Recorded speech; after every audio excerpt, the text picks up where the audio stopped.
So after seeing that Draymond Green punch on Jordan Poole, all I know is that we gotta remove the title of Superman from Dwight Howard, man, because Draymond Green it didn't throw a punch. This man threw his whole body mass at that man's face, dude. It was, I don't know, Draymond Green must have had a flashback, thought it was Steven Adams' ballsack or something. Like, it was pure hatred on that punch. And that's the thing, like, my opinion is exactly the same as Isaiah Thomas.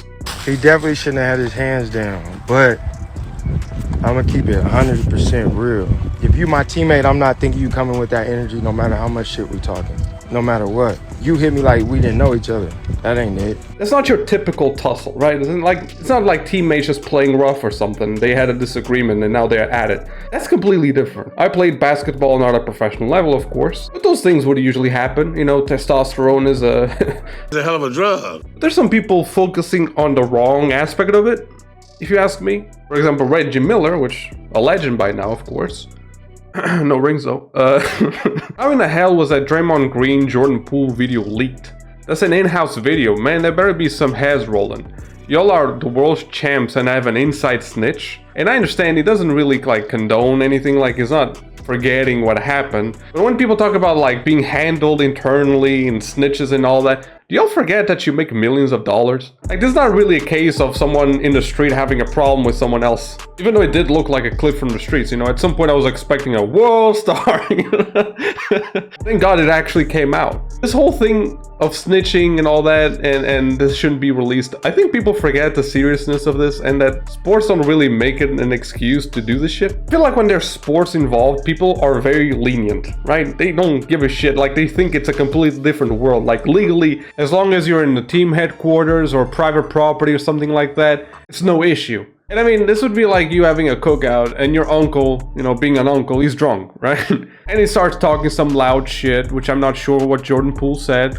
That is true. But he's talking about something like how these burgers look dry or some shit, you know, and your father doesn't like that. Now, one thing would be your father just pushing him and like them starting wrestling. I mean, if you call the police, not a lot is gonna happen because people understand this is just a family confrontation, and as long as it doesn't go, you know, too far, it's fine. But I mean, if your dad all of a sudden grabs his hair, which I would be safe. This is a security measure, by the way.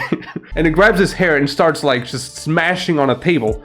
Motherfucker, that's a prison move. Like, that's not just a family dispute. That's gonna be domestic, man. Like, you can't do shit like that. And people somewhat forget that even inside sports arenas and shit like that, the sport allows for some contact to be made, but not like this. It was like that MMA fight. I think, was it Connor that was involved?